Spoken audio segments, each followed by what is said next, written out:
Hoy en El Rincón vamos a hablar de misterios, vamos a hablar de ovnis, vamos a hablar de Anunnakis, de Matusalén, de profecías. Y vamos a hacerlo viajando a lo largo de los 5 años que le llevaron a nuestra invitada a empezar a escribir esta preciosa saga que vamos a descubrir hoy, El reloj del juicio final. Vamos a darle la bienvenida a Juliana Di María, investigadora del misterio y escritora. Muy buenas tardes y bienvenida al Rincón. Hola, buenas tardes para todos. Muchas gracias por abrirme las puertas de su comunidad. Muchísimas gracias, Juliana, y es un placer. Tenía muchas ganas de esta entrevista porque sé que hoy nuestra audiencia, todos los espectadores, van a descubrir un mundo fascinante, un posible futuro, posibles alternativas a lo que estamos ya un poco palpando, ¿no? Los cambios que se avecinan, y me gustaría empezar abriendo boca con esta saga directamente. Haznos un pequeño resumen y luego vamos ya a empezar en esta entrevista. Perfecto. Bueno, Matusalén es la saga, así está titulada. El primer tomo se llama El reloj del juicio final y el segundo tomo, que ya está en edición, se llama Un proyecto llamado Humanidad.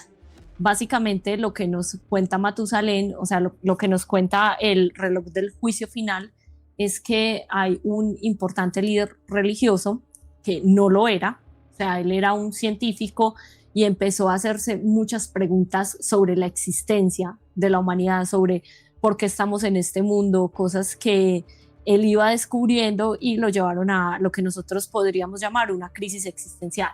En esta crisis existencial que tiene nuestro protagonista, él se crió bajo los principios de la religión judía, pero no era practicante. Y él vuelve al origen de la cábala. Y allí, estudiando la cábala, descubre que hay unas organizaciones a las que él puede acceder, que son organizaciones secretas y milenarias que están dentro de la estructura de la religión judía, como por ejemplo las 12 tribus de Israel, que conforman una organización que se llama el Consejo de los 12 Sabios y básicamente controlan la economía a nivel mundial. Y descubre también un convento que se llaman los Custodios de Yahvé y tienen un acuerdo entre las religiones monoteístas. Y este acuerdo lo tienen en Israel para proteger información que ellos han encontrado por medio de excavaciones, y todas estas excavaciones pues las tienen escondidas a los ojos de la humanidad, y es información que no ha salido a la luz porque cambiaría la estructura de cómo tenemos todo concebido, el concepto de Dios, todo. Entonces el libro se basa en lo que Gabriel descubre, y una de las cosas que Gabriel descubre, él la revela, que es el mapa completo de la cábala. Porque según lo que Gabriel nos explica dentro del libro, la cábala está solo hasta el plano material, ¿sí? Y Gabriel descubre la teoría de los mundos inferiores y todo el efecto que el mal tiene sobre este plano material. Entonces él empieza a revelar eso, y por revelar eso es víctima de un montón de persecuciones. Y allí en esta revelación él descubre un objeto que es el reloj del juicio final, y básicamente es un objeto que lo que nosotros llamaríamos Dios, porque también el concepto de Dios en el segundo libro se ve un poco distorsionado a lo que nosotros conocemos. Entonces nuestro creador, vamos a decirlo así, o lo que nos creó a nosotros como raza humana, dejó un reloj que es el termómetro de la Tierra, pero no es el termómetro como lo pensamos, como algo físico, sino que es un termómetro espiritual. Entonces es un reloj de arena y tiene 3 arenas. Tiene la azul, que muestra el plano físico, la arena blanca, la divinidad, y la arena negra, los mundos inferiores. Entonces lo que muestra este reloj es cómo están las energías en el mundo, ¿sí? Porque siempre como que hay una constante entre si están niveladas hacia un lado o si están niveladas hacia otro. Y dentro del libro pues también tenemos como ciertos niveladores de energía que nos ayudan a que las energías malas se puedan nivelar dentro del plano material, y esos son los animales y la naturaleza, que juegan un papel también muy bonito. Y pues todo esto pasa en el 2076, lleno de descubrimientos, lleno de tecnología, revisando cómo sería el mundo en esa época y todos los conceptos que tenemos acerca de la creación y bueno, los problemas a los que vamos a llegar en ese momento. Y pues el libro, el capítulo 1 empieza en el año 2073 en España, en la Puerta de Alcalá. Sí. Wow, precioso. Con un llamado.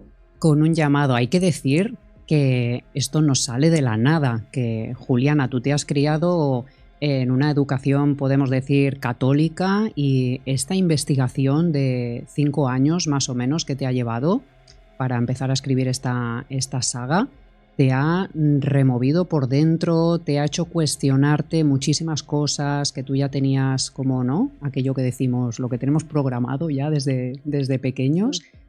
¿Qué es lo que a ti más te ha impactado a la hora de investigar todo esto y hacerte cuestionar? Porque, si no estoy mal informada, has estudiado mucho la cábala, aquí en el libro también se muestra. Le has dado un giro ahí, una vuelta de tuerca a la cábala, que si tienes por ahí el libro a mano, ahora veremos y hacemos un poquito de spoiler. Sí.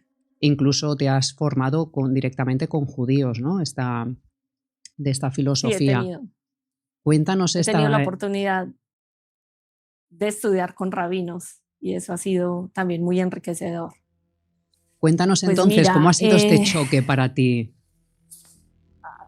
Fue un choque durísimo, o sea, durísimo, y creo que por eso me llevó tantos años entender lo que estaba pasando y la información con la que yo me estaba encontrando.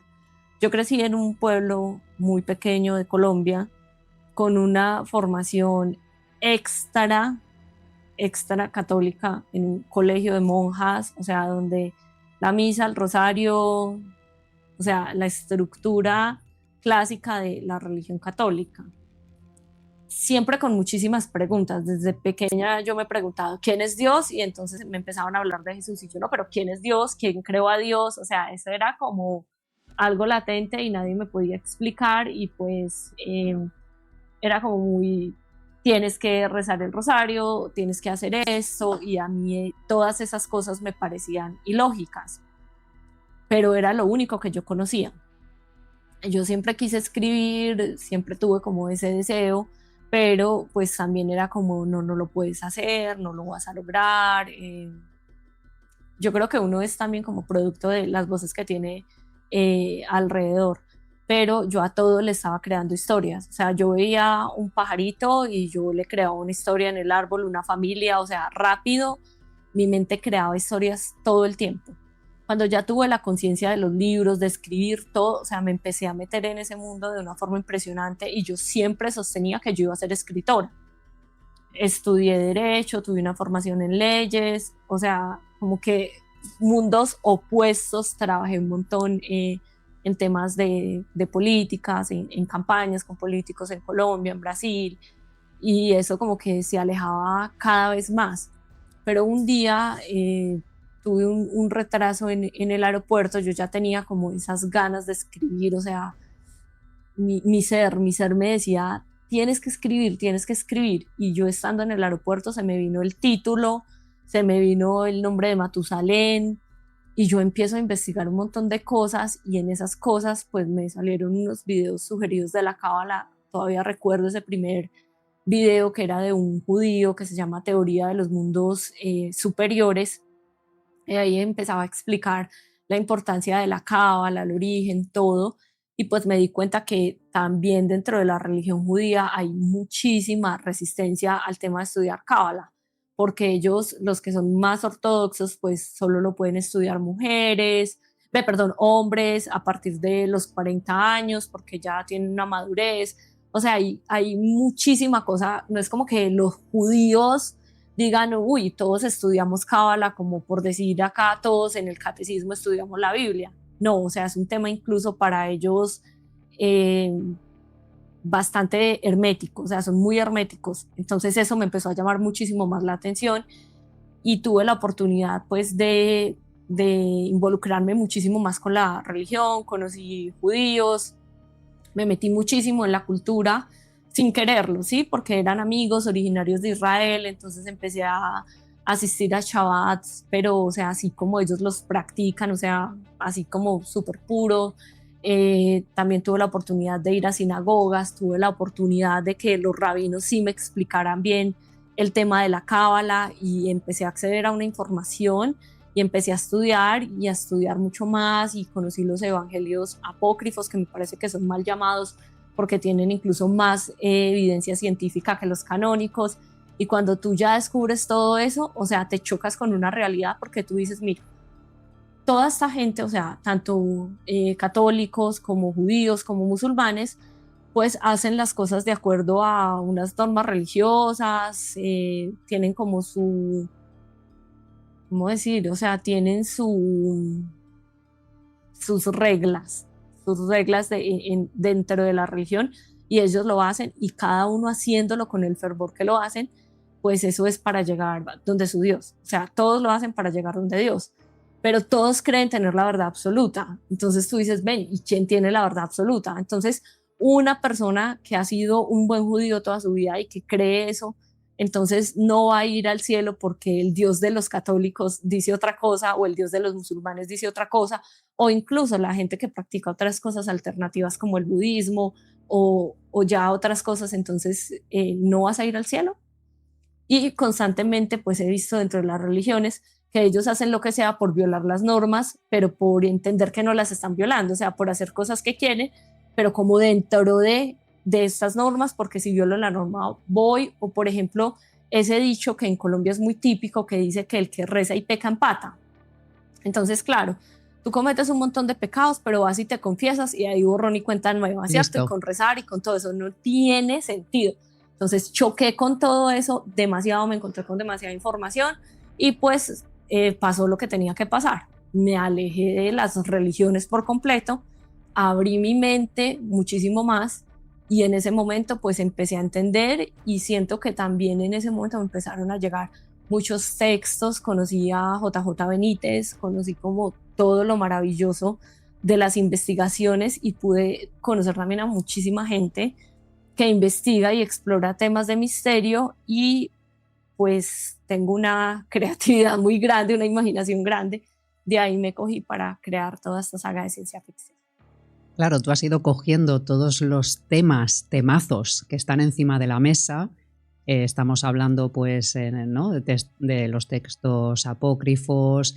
También hay temas muy interesantes en la saga acerca de posible vida extraterrestre, los ovnis, ese futuro que estábamos diciendo, ¿no? Entonces, claro, estamos como destapando muchos temas actuales y tú los llevas a un punto, como dices, de ciencia ficción, pero no deja de ser unos estudios, vaya, reales, que tú te vas a los sitios, viajas, te cercioras, investigas y a partir de ahí dejas volar tu imaginación, pero a lo mejor esa imaginación, bueno, pues es una realidad más próxima de la que nos pensamos. Dentro de todo lo que se despliega en este primer libro, en el reloj del juicio final, ¿qué es lo más palpable? Que tú lo has ubicado en el 2073, pero quizá llegue antes. Bueno, varias cosas. Una de las cosas que yo planteo es el microchip, ¿sí? Entonces es la evolución de la tecnología y siento que eso va a llegar mucho antes porque ya Neuralink está haciendo pruebas del microchip en humanos y ese microchip está conectado al sistema nervioso. Entonces todo, también en mi libro, parte de un tema médico que es como lo que vemos con los relojes inteligentes que te pueden medir todo, entonces todo parte de ahí, el celular evoluciona a un brazalete donde ya podemos ver todo como con hologramas y se conecta muchísimo a nuestro sistema de salud. Y ese es lo que nos da paso al chip. Entonces el chip, claro, lo están investigando para temas de salud, pero pues pronto van a ver que con eso pueden controlar la población. Y en mi caso a mí me tocó muy rápido ver la evolución del radioteléfono al teléfono fijo, a los celulares inteligentes, y mira ya dónde vamos, ¿sí? En poder tener una videollamada así en tiempo real, conectarnos desde diferentes partes del mundo, saber en tiempo real qué está pasando. Yo creo que eso hace 20 años era como medio impensable, ¿sí? O sea, es como lo que estamos hablando del chip. Entonces creo que todo el tema de la tecnología avanza mucho más rápido. Ahora, en el libro también está el tema del Internet de las cosas, que es como todo el tema del metaverso, de cómo estamos viviendo todo esto, esta evolución de la inteligencia artificial de una forma tan rápida, y yo creo que eso se va a dar mucho antes de lo que yo planteo en la saga. Aquí puede ser que hayas sugerido que detrás de todo esto, más allá de empresas tecnológicas, esté la Iglesia. Yo creo que sí. Sí, o sea, en mi libro la religión católica tiene convenios también con los judíos, muchas veces tienen convenios con los musulmanes, y la iglesia es la multinacional más grande del mundo, tiene sedes en todos los lugares, entonces, y tiene información que no nos revela o que no nos da a conocer, y siento que sí, la religión evidentemente está en todos estos temas. Totalmente. A nivel de los chips, no sé si es a raíz de eso, pero quería sacar el tema de, tú lo has dicho, ¿no? El control un poco de la humanidad, se van a dar cuenta que con eso nos pueden controlar. Bueno, no sé si más bien es al revés, de cómo podemos controlar, pues vamos a sacar el chip. Es el tema de la glándula pineal. Sí, es el ¿Pueden tema hacer desde ahí ese control? ¿Cómo tú crees, según tus creencias, no sé si has cambiado de parecer a lo largo de estos años de investigación, cómo podemos protegernos esa glándula pineal para todo lo que se nos viene encima? Porque hace un tiempo pues ya se empezaba con, bueno, que dormimos con el teléfono al lado, no es bueno, las ondas que emiten y demás. Ya con un chip, ¿cómo podemos estar más protegidos para estar más en ese presente y tener más control de nosotros mismos? Has dicho una cosa que es súper valiosa, y yo creo que es una de las grandes conversaciones que deberíamos estar teniendo, pero no las estamos teniendo en este momento, y es que una de las cosas que más le cuesta al ser humano es estar en el momento presente, ¿sí? Tú estás acá en este momento, pero estás pensando cómo van a ser tus vacaciones, qué va a pasar dentro de 8 días, qué vas a hacer el fin de semana, pero nos cuesta mucho interactuar con el presente, disfrutar de lo que tenemos, porque es que el tiempo es el único recurso que no es renovable, y eso tiene que ver mucho con la alteración de la glándula pineal. Yo tengo una teoría, es una teoría mía, producto de todas las cosas que he podido investigar, y es que hay muchas sustancias que nos han incorporado, que es evidente, y están los estudios, que son supremamente dañinas y que alteran muchísimas cosas en nuestro organismo, pero no las venden como cosas normales. Entonces yo siento que la conspiración de los grupos de poder empieza desde allí, como por ejemplo el azúcar. ¿Qué hacemos nosotros consumiendo azúcar procesado? Si el azúcar procesado es la droga, la peor droga, es peor que la heroína, y es supremamente adictiva, y a nosotros desde pequeños, o sea, nos han dicho que el azúcar, que nos premiaban con un dulce. De pronto estas generaciones hay gente que es mucho más consciente, pero si tú quieres comprar a un niño o lo quieres tener quieto, o ¿qué haces? El azúcar, ¿sí? Entonces, desde ahí viene el control a la glándula pineal.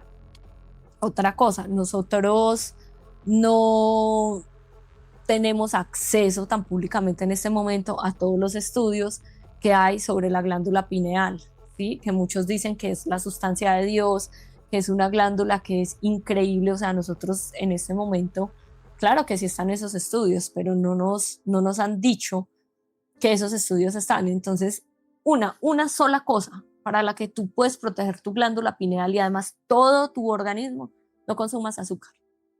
Es muy difícil, o sea, yo estoy en ese proceso porque soy una adicta al azúcar, como todos lo somos, porque desde que lo probamos ya es muy difícil tú decir que no consumes ese azúcar. Pero al menos soy más consciente, intento hacerlo, y pues cuidarnos y protegernos es muy sencillo. Toma agua cada que puedas, no consumas azúcar, o sea, sí, y por ejemplo hay otras sustancias como el flúor, que van un poco más allá, pero yo siento que con el tema de no consumir azúcar, ya estarías muy en el momento presente y estar viviendo en el momento presente, creo que es el regalo más lindo de la humanidad. Es O sea, muy estás difícil no conectadas con consumir el ahora. azúcar. Y también es muy difícil no estar en el momento presente, o sea, no estar disfrutando, pero mira, hay ejercicios que, por ejemplo, si tú sientes que tu mente está como para adelante o para atrás, tú puedes empezar a decir como que te quieres enfocar y empiezas a escribir lo que tienes alrededor. Entonces, tengo este paisaje, está haciendo calor, empiezas a escribir cómo te sientes, empiezas a agradecer y pones tu foco en algo. Entonces, por ejemplo, me voy a enfocar en cosas verdes. Entonces, si ves un carro verde, este carro es verde, este árbol es verde, y empiezas a identificar, y siento que eso también te ayuda a volver al momento presente. Y otra cosa que es súper sencilla es coge 5 minutos, 3 minutos y haz respiración consciente. La respiración consciente cuida mucho la glándula pineal, oxigena todo nuestro cuerpo y nos trae al aquí y a la hora. ¿Cómo te viene a ti esa inspiración, Juliana, para escribir? Me llega. Yo realmente todavía no he pasado por el tema de que voy a escribir acá o tengo un bloqueo del escritor, que la gente se sienta. No, yo me siento y yo empiezo a crear, o sea, yo me imagino, yo tengo un proceso de creación bastante particular, y es que yo empiezo como a buscar referencias de mis personajes, ¿sí? Y los empiezo a imprimir y los pego en la pared. Y ahí les empiezo a crear toda la historia. Entonces tengo tableros con toda la historia de ellos, y como viajo tanto también los tengo, o sea, de forma que los pueda pegar en el avión en vuelos muy largos, o sea, que los pueda ver, y de ahí yo empiezo y pues, o sea, se va. Dentro de este primer tomo, ¿qué experiencia es la que más te ha impactado a ti a la hora de escribirla, de volcarla, que digas, madre mía, lo que estoy aquí escribiendo, cuando lo lean, lo que van a decir? Dos cosas. La primera es que yo dije que iba a haber una guerra muy fuerte en Medio Oriente y que pues esa guerra iba a desencadenar todo lo que pasa en Matusalén. Y cuando yo escribí eso, Israel estaba en paz completamente. O sea, lejos de lo que se está viendo en este momento. Entonces me impactó que yo lo escribí y sucedió. O sea, me impactó demasiado. Y otra cosa que me impactó es el tema de las fechas. Por ejemplo, yo tengo algo que denomino el Viernes Negro, la coincidencia de cuando empieza el libro en España. Yo empiezo, las fechas a mí se me vienen. Entonces yo empiezo a escribir, y cuando estoy editando me dio por empezar a buscar en el calendario qué pasaba en esas fechas. Entonces en España hay una gran manifestación, se están uniendo gente a través del metaverso, todos se reúnen en la Puerta de Alcalá, y ahí empieza como el estallido social, ¿sí? Y resulta que esa fecha que yo elegí caían las fiestas de San Fermín. Entonces yo digo que ya eso no existe. Entonces ya me pego ahí a dar la historia, como se llamaba Viernes de Salvación, en honor a todo lo que allí se vivía. Entonces empiezo como a dar la historia. Entonces, por ejemplo, un atentado que pasa en Roma, miro qué fecha caía y resulta que no, que es que esa fecha para ese año, para el 2073, resulta que, no, eso fue en el 2056, pero para el 2056, esa fecha que yo elegí, caería un Viernes Santo. Entonces yo ya empiezo, Viernes Negro, porque sucedieron estos atentados, porque pasó esto, porque el mundo vivió esto. Entonces la coincidencia que he tenido con las fechas ha sido impresionante. Wow, tú misma estás disfrutando del reloj. Yo me disfruto lo que está pasando. Me has contado antes que, bueno, has descubierto al gran JJ Benítez y te has ido adentrando ahí en todos esos misterios, y con esto quería abrir contigo el tema de los ovnis. Has tenido ocasión de viajar a ciertos países, de hacer ciertas investigaciones, sucesos reales, ¿no?, que han ocurrido.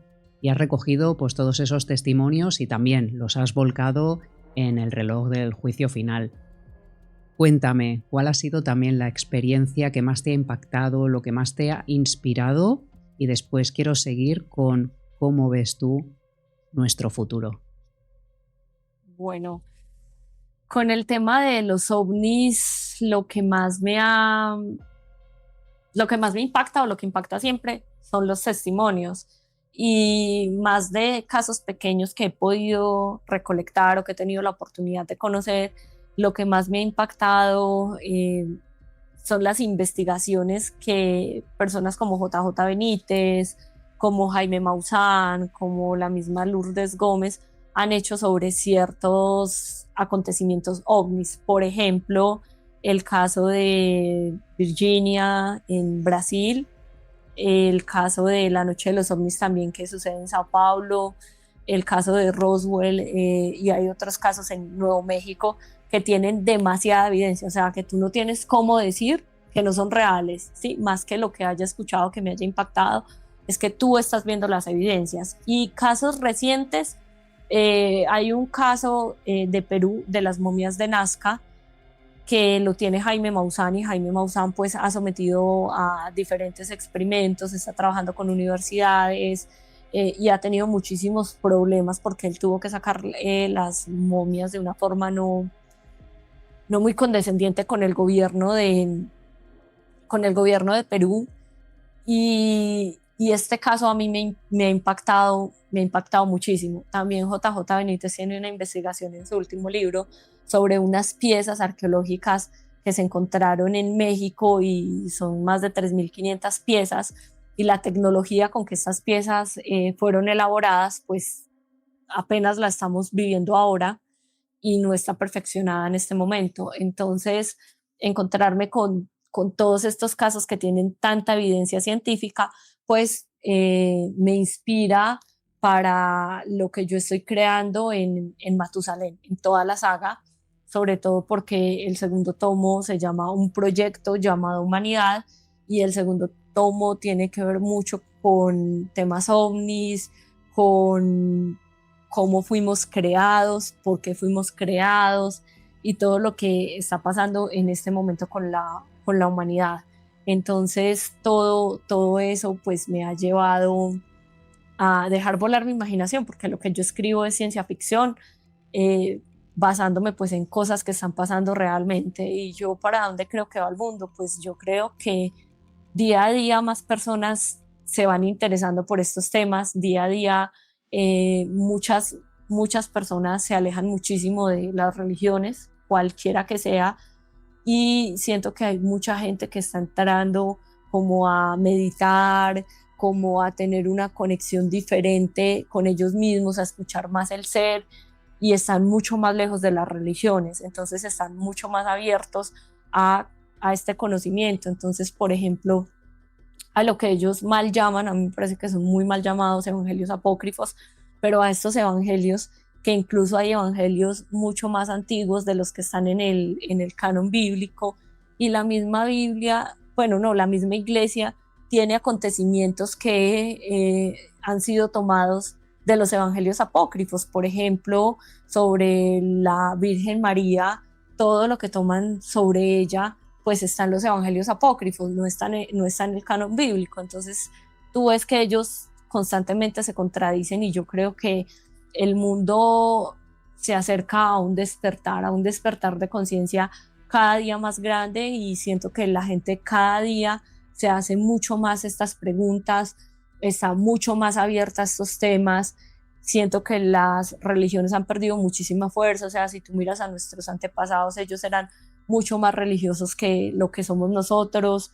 Entonces creo que ese es el gran regalo para la humanidad con estos temas, que al menos van dejando muchísimos cuestionamientos, porque mira, no es como que yo hoy en día tenga muchas certezas, no, tengo más preguntas que certezas, pero esas preguntas son las que nos llevan a entender como muchas cosas, y en mi caso me llevó a alejarme muchísimo de las religiones. Dejarte de esas religiones, pero adentrarte más en esa cierta espiritualidad, quizá. Así es, yo todos los días medito y para mí meditar es mucho más enriquecedor que rezar un rosario todos los días. O que ir a una misa donde tú te aburres, te pones a pensar en un montón de cosas, porque es muy poca la gente que dice que se quedó en su misa, yo no sé cuánto dura, una hora, súper conectada con Dios y con el mensaje, ¿no? La gente se va a misa a pensar en cualquier otra cosa. Entonces, meditar sí es un encuentro muy lindo con tu interior y claro que sí me ha servido mucho más meditar que cuando iba a misa. ¿Qué crees tú, Juliana, que hay después de esta vida? Qué fuerte. Yo creo, estoy estudiando mucho a JJ Benítez y quiero creer, quiero creer que cuando él habla de ese contrato con el que nosotros llegamos a este plano material, que eso sí es real, ¿sí? Que más allá sí hay algo, o sea, sí hay un regalo grandioso para nuestro alma y es una experiencia que no tiene nada que ver con este plano físico. Quiero creer y que hay una evolución, la estoy estudiando más, pero sí creo que hay algo más allá de la vida, de lo que nosotros llamamos la vida, porque realmente el concepto de la muerte, como lo explica JJ Benítez, pues no nos lo han enseñado, ¿sí? Entonces nosotros vemos la muerte como algo malo, pero todo parte de que nosotros no entendemos cómo llegamos acá a este plano material. Entonces, como no entendemos cómo llegamos a este plano material, ni por qué estamos acá, ni lo que estamos haciendo, pues entonces tampoco entendemos el concepto de la muerte. En tu primer libro, en el reloj del juicio final, ¿cómo lo vive la humanidad de ese presente? ¿Están ya más evolucionados en cuanto a este tema? ¿Cómo lo entienden ellos? Porque sé que luego, y ahora te daré pie a que nos hagas un poco de spoiler del segundo libro, que es esa nueva humanidad, imagino que también por ahí irán un poco los tiros, ¿no? No sé.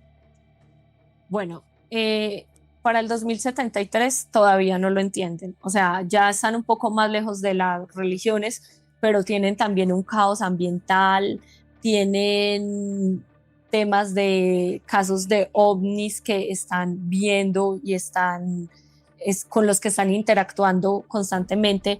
Entonces tienen unos conceptos para la humanidad terribles, ¿sí? Y están en un caos porque las religiones no saben darle una explicación a todo el tema que se está dando y eso causa en ellos una crisis moral terrible. Entonces, en ese momento, en el 2073, están en una crisis impresionante, o sea, entendiendo un poco qué es lo que está pasando, pero hasta que nosotros no entendamos cómo llegamos acá, pues no vamos a entender por qué nos vamos, por qué estamos de paso y vamos a estar cuestionando todo el tiempo lo que nos pasa. Ahí ya entonces esa comunicación directa con otra civilización en el 2073. Ya estamos en En el 2000, contacto, ya convivimos. ¿Cómo es? sí, y creo que actualmente ya convivimos. O sea, creo que parte de los intercambios tecnológicos que han ido pasando ya son producto de esa comunicación, porque tú te puedes mirar, yo te estaba diciendo, en mi caso, o sea, no sé cómo fue en España, la evolución de tu pasar del teléfono de cable, ¿sí? Al celular y a esta tecnología del Internet de las cosas, de ChatGPT, que ahora todos tenemos acceso a ChatGPT, sin contar con otras tecnologías muy fuertes que se vienen, ha sido muy, muy rápido, ¿sí? Entonces, uno de esos cambios que se dio muy rápido fue el tema de la fibra óptica. Entonces, todo eso ha sido supremamente rápido y tú dices, ¿cómo evolucionamos tan rápido? Y habían unos casos que JJ estaba contando en una entrevista, no están narrados en ningún libro, que era una coronel o una general de inteligencia de Estados Unidos fue llevada como para practicar unas pruebas a algo que se habían encontrado. Entonces allá la llevaban a volar y le decían, ¿para qué sirve esto? Ve probando, ve probando. Y ella fue probando muchas cosas y decían, esto sirve para esto Y creo que solo una de esas partes servía para algo que ella pudiera identificarlo. Entonces mucho de eso también es que ellos se han encontrado naves, las naves las tienen, o sea, eso ya hay un montón de testimonios. Por ejemplo, en el caso de Roswell, ¿cuánto tiempo estuvo la nave ahí? Fueron como 16 días, si no estoy mal, donde pasó colegio, donde pasaron miles de personas y todas esas personas pues estuvieron viendo la nave y tuvieron acceso a la nave. Entonces, decir que, o sea, querer tapar eso, pues como que no. Y con ingeniería a la inversa, pues han sacado muchas cosas. Entonces, yo siento que de alguna forma toda la tecnología y la evolución que hemos tenido es porque ya estamos en contacto. Ahora, en el libro sí, en este primer tomo, el Vaticano está en comunicación directa con una civilización y el gobierno de Estados Unidos a través de la NASA está en contacto con otra civilización y parte de eso es de donde nace el microchip y allí es donde vamos a descubrir muchas cosas que ellos le entregan a estas civilizaciones y se dan cuenta que se equivocaron. La NASA y la Iglesia. Menuda mezcla. Sí, pero por aparte. O sea, por todos aparte. por aparte. Cada uno en contacto con su civilización. Y hay una cosa que he escuchado también de esa parte, y quiero que, bueno, si nos puedes hacer un poco de spoiler y la cuentes, que bueno, el catolicismo a muerte, que quieren llegar ya y bautizar a los recién llegados. Digamos que no es tanto esa parte, ellos tienen contacto, o sea, ellos hacen contacto con una civilización y esta civilización les empieza a hacer muchísimo a transferencia de tecnología. Entonces, entre esa transferencia que les hacen está el microchip. Y el microchip pues sirve para controlar realmente la humanidad porque está ligado con nuestro sistema nervioso y tiene también mucho que ver con nuestra glándula pineal y a través de impulsos pues nos pueden controlar y pues todos están felices porque tú rápidamente, o sea, los crímenes en el mundo disminuyen muchísimo porque tú rápidamente sabes dónde está una persona y este chip, tú naces y te ponen el chip, o sea, te implantan el chip. Entonces el chip les da ubicación a todos los estados que empiezan a suscribir esto de dónde estamos o dónde está cada persona, qué está haciendo. Y con el chip, con el código que viene en el chip, pues está como tu número de pasaporte, tu número de identificación, tu cuenta de banco y si más adelante quieres tener un sistema de telecomunicaciones para llamadas, pues también se interconecta con eso. Entonces es un número único que se interconecta con tus lentes, ¿sí? Ya sean de contacto, ya sean gafas, o sea, hay muchísimas modalidades para interconectar el tema del microchip. Entonces, ¿qué pasa?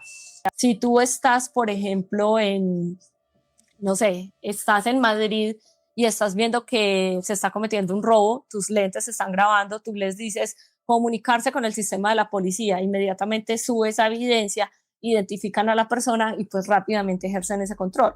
Claro, aparentemente pues estamos ante una sociedad perfecta, pero ¿qué hay detrás de eso y a qué conlleva todo eso? Que toda la información del chip se está mandando a un satélite y cuando ellos se dan cuenta, ellos no tienen acceso a ese satélite, pero se dan cuenta tarde, ¿sí? Y ahí es donde empieza toda la trama de un proyecto llamado Humanidad.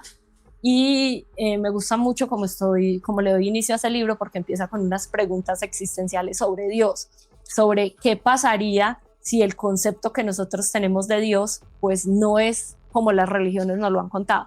¿Qué pasaría si Dios no es ese ser que nos creó, sino que es una inteligencia artificial o es un conjunto de otras cosas? Entonces, en el libro lo vamos descubriendo también, pues esto con mucha tecnología que ya vamos a tener para esa época, con una historia de amor súper prohibida y apasionante entre Ronen y Alana, y bueno, más cosas que van a ir descubriendo a medida que la saga avanza.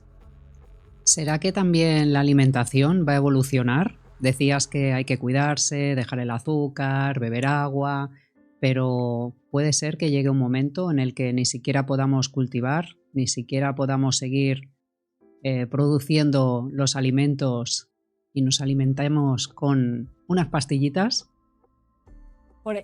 Ahí voy. Una de las marchas, o sea, la marcha que está en el 2073, ahí en la Puerta de Alcalá, ¿sí? En España, es porque ya la gente no tiene acceso a comida real, ¿sí? La comida es comida sintética. Entonces no tenemos acceso a comida de verdad, y uno de los grandes problemas que se presenta en esa época es el tema de los plásticos que van dañando nuestro organismo. Entonces hay mucho cáncer de estómago, de esófago, muchos problemas abdominales porque no tenemos acceso a comida real. O sea, ya hemos destruido todo, hay una crisis impresionante. Si tú miras en este momento donde nosotros tenemos acceso como a todas estas plataformas como Shein, como Temu, o sea, ¿quién no ha caído ahí? O sea, por más que tú sepas como que no puedo mirar, dime quién no ha caído en eso, ¿sí? Y pues día a día comprar, consumir cosas. O sea, yo me meto a Shein y me doy cuenta que encuentro un montón de cosas que no sabía que necesitaba. El empaque para los aritos, el empaque para no sé qué, el empaque para no sé qué, y pues uno termina cayendo en eso. Pero a ver, ¿dónde estamos vertiendo toda esa basura? ¿Dónde estamos vertiendo las baterías? ¿Dónde? O sea, si tú te das cuenta realmente, yo creo que ningún país en este momento tiene una política lo suficientemente responsable con esos residuos, o tiene unas reglas súper claras con el tema del consumo. Entonces hablamos del cambio climático y de hacer un montón de cambios grandísimos, y yo siento que los cambios en los países pues son mucho más sencillos. Pues sí, la verdad que los cambios a nivel global, como tú lo planteas, creo en el libro, wow, necesitan una muy buena coordinación, llevarse muy bien entre países, tener muy claras las legislaciones, qué es lo que queremos hacer con este planeta, con el medio ambiente, y qué futuro es el que queremos. Si no, poquito a poquito, casi que tu libro se va a convertir en una verdadera profecía. Sí, y es muy triste porque pues yo creo que pocos se detienen a pensar como en qué planeta le voy a dejar a las otras generaciones. O sea, no pensamos en eso. Eh, y pues como yo lo pinto es bastante caótico, pero lo pinto y creo que va a ser así. Tristemente creo que va a ser así, creo que eso va a pasar porque no veo que estemos tomando acción. Esas nuevas generaciones, los índices de natalidad van cayendo. No sé, en vuestro país, bueno, por Colombia, por México, Brasil, donde resides habitualmente, pero vaya, en España la caída es drástica, pero cada vez hay más soluciones tecnológicas que nos ayudan, pues, a ser papás más tarde. Y me gustaría también conocer cómo se sucede todo esto en el 2073, según tú. ¿Cómo será esa Bueno, reproducción humana? sí han caído. eh, Lastimosamente los estratos más bajos son los que más hijos tienen, ¿sí? Los que menos posibilidades tienen para darles como, brindarles con esa responsabilidad, son como los que más hijos tienen. Y lo que tú dices, todas las ayudas tecnológicas siento que hacen que estas nuevas generaciones queramos ser papás de forma mucho más tardía, ¿sí? Porque la tecnología nos da esa posibilidad. Como lo planteó en el 2073, hay una inteligencia artificial que se llama el Proyecto María, y son unos vientres que, si yo te lo cuento, suena como que súper inalcanzables, pero no, es súper común. Entonces, por ejemplo, si tú quedas en embarazo, tienes tres opciones. Una, tener tu hijo de forma natural, pero créeme que ya no se va a ver como tan normal. O sea, lo normal es que tú lleves tu embrión y te lo implantes a una de estas barrigas del Proyecto María, y que allí le den los cuidados óptimos, porque tendría los cuidados óptimos en alimentación, en ambiente, en todo, para que nazca. Eso es lo más normal. Lo segundo que se ve todavía en este momento es que tú quieras, como, uy, no quiero ser papá ya, entonces quiero, no sé, congelar el embrión en 5, en 10 años y lo meto en el Proyecto María y sin problema. Y ya lo otro que es un poquito más revolucionario es que hay unas cápsulas del tiempo, y si definitivamente no quiero ser papá y ya no quiero matar una vida, o de acuerdo al concepto que tenga, pues lo pongo en una cápsula del tiempo Y esa cápsula del tiempo pues son esos embriones que que los van a fecundar en 1000 años después, se van a despertar 1000 años después. Entonces, wow. Eso. Es un choque, creo que con toda la parte también espiritual y religiosa, ¿no? Es una evolución súper avanzada en tecnología, pero con un choque, porque estás diciendo de mandarlos 1000 años al futuro. ¿Qué pasa con esas almas? Y con esto también quiero abrirte otro melón. No sé si lo recoges también en el libro, pero las clonaciones son ya una realidad. Claro, y lo recojo en el libro de una forma también diferente, o sea, ya hay tantas cosas respecto a la clonación que tú puedes mandar a hacer en un laboratorio, y una de las mascotas que está en el primer capítulo del libro son los mini mamut, que se mandan a hacer a través de la modificación genética del perro, y tú puedes tener mini dragones, puedes tener animales así como súper exóticos a partir de la base del perro, y los mandas a hacer en laboratorios con pelo lacio, de colores, absolutamente todo. Entonces todo lo que yo estoy hablando pues claro que tiene que ir con la clonación de por medio. Ya estamos trabajando en órganos 3D que se crean también en laboratorio a partir de materiales sintéticos y son súper compatibles con nuestro organismo. Entonces también el Vaticano es dueña de una de estas empresas que se llama Isopup Medical, y tienen investigaciones supremamente avanzadas, y para el 2073, como lo contamos en el libro, pues ya es una realidad esta implementación de órganos. Increíble. Nuestros espectadores tienen que leer este libro, empezar esta saga. Cuéntanos, porque también ha sido una experiencia y un viaje apasionante el que vea la luz física el primer libro y que ahora ya esté gestando ese segundo de la saga. ¿Cómo ha sido esta experiencia de lanzarte con las editoriales? Pues yo he tenido unas experiencias con las editoriales que han sido muy bonitas, que entiendo que casi no pasan, y es que yo le entrego el libro a la editorial el 19 de junio del 2024, ¿sí? Y mi editor estaba supremamente obsesionado con que él quería el sello Destino para mí, pero el sello Destino es un sello español que es bastante difícil de conseguir, sobre todo para un autor que se va a lanzar por primera vez. Y ellos me dijeron, pues vamos a pelearlo, pero puede ser cuestión de 6 o 9 meses. Y a mí me llaman el 24 de junio y me dicen que aprobaron el sello Destino. El 25 de junio yo ya estaba firmando contrato con Planeta, y el 25 de noviembre el libro ya estaba en todas las librerías en Colombia. Entonces fue un proceso súper rápido, todo en el 2024. Y entre que yo estaba escribiendo un proyecto llamado Humanidad, en mis ratos como librecitos, fui escribiendo como un libro para Wattpad, porque también quería como devolverle a la gente algo de forma como gratuita, como que todos tuvieran como acceso a eso, de todo el amor y de todo lo que ellos me han dado a mí, porque pues yo estoy donde estoy porque realmente la gente le ha dado la oportunidad y ha acogido esta historia. Y yo quería como devolver eso, y escribir este libro, y lo escribí, y la editorial, no sé, estábamos en una reunión y yo dije como que lo había escrito y que lo tenía en Wattpad, y ellos lo revisaron.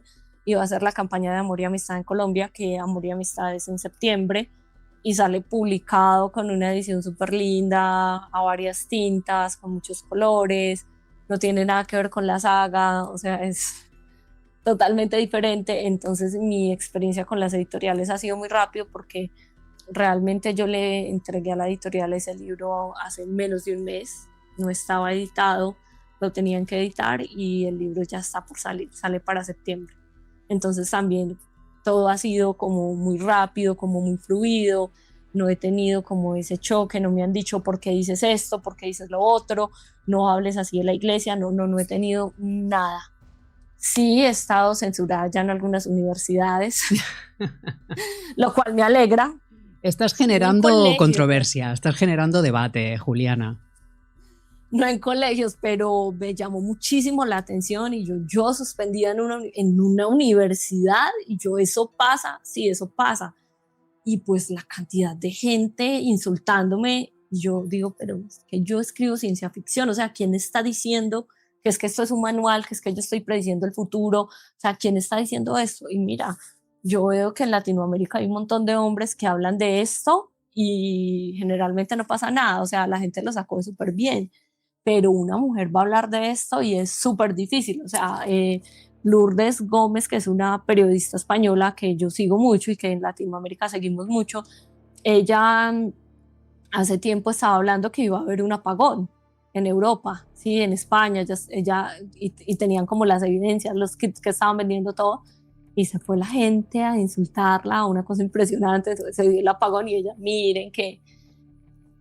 pero siento que sí, o sea, hay mucha resistencia y sobre todo si eres mujer, hay que decirlo, yo nunca lo había vivido en el ejercicio de mi profesión, yo nunca me había sentido excluida por ser mujer, pero hablando de estos temas ante el público sí es impresionante, no creo que pase en todos los países, pero en Latinoamérica sí hay una resistencia a que tú seas mujer y que estés hablando de estos temas y que estés diciendo que la iglesia nos miente, nos manipula y que las religiones también nos manipulan. Entonces me dicen como, ay, tú dejaste de ser católica para ir a meterte en la religión de la cábala. Yo cómo les explico que la cábala no es una religión y que tampoco estoy metida, que es un conocimiento como, no sé, como decir que tú juegas ajedrez o que haces otra cosa. Entonces es súper difícil de explicar, pero bueno. Y también, pues, o sea, creo que más aún venir uno a hablar de pronto de los caballos de Troya, de los temas que toca JJ Benítez, creo que sería también mucho más difícil. JJ Benítez es muy inteligente al no tener redes sociales. Pero bueno, claro, es JJ Benítez. A mí sí me toca tenerlas. No has tenido ocasión aún de estar con él, pero seguro que va a llegar ese día. ¿Qué le preguntarías, qué compartirías hoy con JJ Benítez en ese encuentro? Pues mira, hasta hace 2 días le quería preguntar como toda la versión de cómo le llegó la información de los caballos de Troya, ¿sí? Pero me escuché una entrevista que hizo hace poco en España y la contó. O sea, dice, lo que yo digo en el primer caballo de Troya, así me llegó la información, o sea, tal cual, eso fue lo que pasó. Entonces, digamos que esa pregunta ya, check. Le haría muchísimas más preguntas sobre la información que él tiene. Me llama mucho la atención, me está llamando mucho la atención un tema que él está manejando últimamente y tiene que ver sobre, él dice, hay millones y millones de planetas en la galaxia, ¿sí? Y él habla que nosotros somos un planeta experimental. Al ser un planeta experimental, pueden convivir personas como el Dalai Lama, por decirte, y Hitler, ¿sí? Que se permiten cosas que son muy, muy buenas y se permiten horrores como los que están pasando con las guerras, con todo. Entonces él dice que eso se debe porque nosotros hicimos un pacto con Lucifer, ¿sí? Con Luzbel, perdón, con Luzbel, ¿sí? Con Luzbel. Y que Luzbel es un ángel que fue creado por Dios y tenía todas las cualidades de Dios, ¿sí? Y un ángel que tenga todas las cualidades de Dios, pues no puede ser tan malo como lo pintan. Y que en toda la organización interestelar están los planetas y los planetas pues tienen unos acuerdos sobre nuestra alma, que nuestra alma tiene que pasar por cierta evolución para volver al ser azul que él llama, ¿sí? El Padre Azul, lo llama él. Y él dice que nosotros somos uno de esos 40 mundos que se rebeló con él, ¿sí? Diciendo que no teníamos que hacer ese proceso tan largo y que el proceso debía ser más corto. Entonces, a Luzbel, pues están por hacerle un juicio. Y nosotros estamos entre esos 40 planetas de la revolución. Me llama mucho la atención porque, pues a diferencia de lo que yo hago, pues JJ sí tiene unas investigaciones, tiene unas fuentes, tiene unas cosas impresionantes. Yo no. Yo voy escuchando una historia y me voy imaginando el resto, yo voy escuchando algo que me llame la atención y me lo voy imaginando y lo voy plasmando, y si después es casualidad, bien, y yo no me detengo a pensar si esto es verdad, si esto es mentira, si esto va a ser así, si no va a ser así. Yo quiero entretener a la gente, pero me llama mucho la atención como, hey, ven, cuéntame más de eso, ¿qué pasó? ¿De dónde sacaste toda esa información? Y él mismo lo dice, tengo más de 72 libros, solo me están sacando un libro por año, creo que ahorita está saliendo uno cada 6 meses. Entonces, ¿qué va a pasar con eso?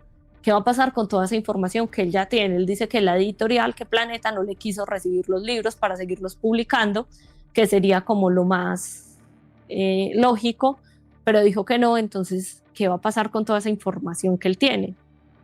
Y con lo que sigue escribiendo es que ¿cuántos libros tiene JJ? Va llegando como a los 70 y algo, más los otros que tiene escritos, todo ese conocimiento tan impresionante.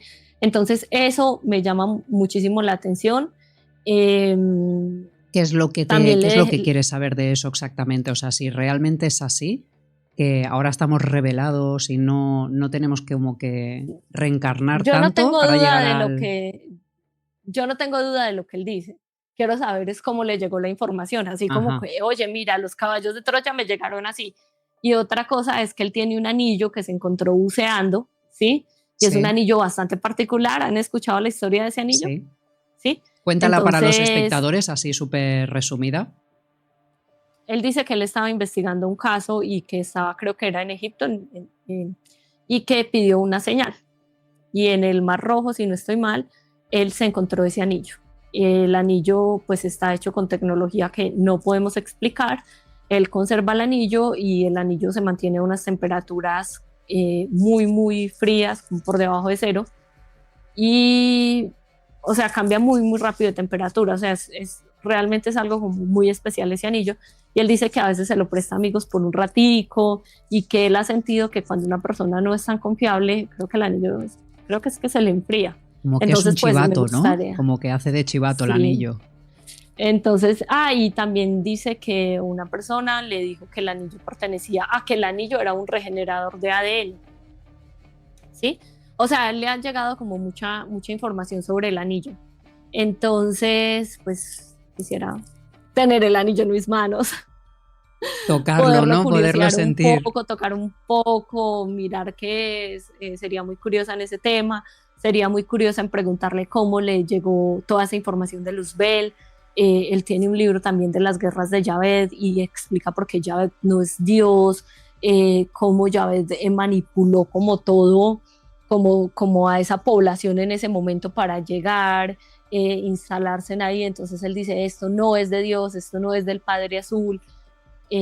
También le preguntaría, o sea, yo no dudo de lo que él escribe, yo creo en lo que él escribe, creo en sus investigaciones, me apasiona mucho la historia de cómo él llegó a meterse en este mundo del misterio, de los ovnis, en todo esto, cómo le han llegado las cosas a él, pero más que cuestionarle lo que él está escribiendo, o sea, tengo intriga de sus fuentes. Yo sé que él no revela sus fuentes, pero al menos él dice, ven, en el caballo de Troya, yo estaba en un programa en México, recibí una llamada, en la llamada accedí, me entregaron un sobre y cuenta lo que va pasando. Entonces me interesa mucho saber cómo esta información de Luzbel, de esa rebelión, cómo le llegó.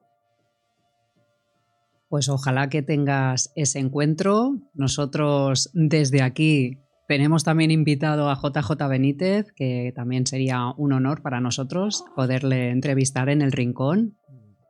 Y bueno, pues seguro que para todos nuestros espectadores, ¿no? Porque genera muchísimo debate, mucha curiosidad, hay muchos temas, muchos archivos desclasificados, pero que no se desclasifican del todo. ¿Qué hay detrás de todo eso? Muchas dudas por responder y con muchas ganas de seguir conociendo más sobre esta saga. Juliana, nos vamos a quedar. Queremos ya, pues llegado este final de la entrevista, que puedas dirigirte a nuestra audiencia y compartas un mensaje con todos ellos. ¿Con qué te gustaría despedir esta entrevista? Bueno, me gustaría despedirlos diciéndoles que necesitamos más amor y menos religión, y que estén abiertos a toda la información que se encuentre. No tomen todo como una verdad absoluta, pero si al menos esa información genera en ustedes una duda, pues péguense de esa duda y miren dónde los puede llevar. No hay que creer todo como nos lo cuentan. El mundo seguramente tiene mucho más allá. de lo que nosotros estamos viendo, de lo que nos están contando, y desen la oportunidad. Y lo otro es que el momento presente es el regalo más lindo que tenemos y que no lo desaprovechen. No lo vamos a desaprovechar. Hemos estado en este ratito maravilloso contigo, Juliana. Ha sido un placer. Podemos decir que tu libro también está disponible en España, ¿verdad? Próximamente va a estar disponible en España. Es que estamos aquí estamos adelantando aquí en el rincón porque está a punto, exacto, al futuro, que está a punto de aterrizar. Vamos a dejar toda la información también en la descripción y en cuanto lo tengas disponible nos informas para que también informemos. Claro aquí. Que sí. Va a estar en Casa del Libro disponible y pues es una oportunidad muy, muy bonita para mí poder llegar a ustedes, y aunque yo me inspiro en muchas cosas reales, pues no dejo de ser una escritora de ciencia ficción. Entonces yo espero que el libro realmente los divierta, los desconecte de la realidad, sea un escape para ustedes, puedan conectar con esta historia y no se tome nada como una verdad absoluta. Y una historia que nace en Madrid, en España. Que nace en Madrid, tiene mucho que ver con España. Sí, España es uno de los países donde más se mueve esta historia, y bueno, qué rico ya poder llegar allá en librerías. Maravilloso, pues ha sido un honor, un placer que con tanta primicia lo hayamos podido aquí exprimir un poquito en el rincón, y será un placer volver a hablar contigo próximamente, Juliana. Esperemos que hayas estado a gusto. Muchas gracias a ustedes. Y gracias a todos por vernos. Muchísimas gracias, Juliana. Nos vemos pronto y nos despedimos ya de nuestra audiencia. Muchas gracias por vernos, dejarnos muchísimos comentarios, como siempre, que nos encanta leeros. ¿Qué os ha parecido? Compartir vuestras experiencias, opiniones. Cuidaos mucho. Adiós.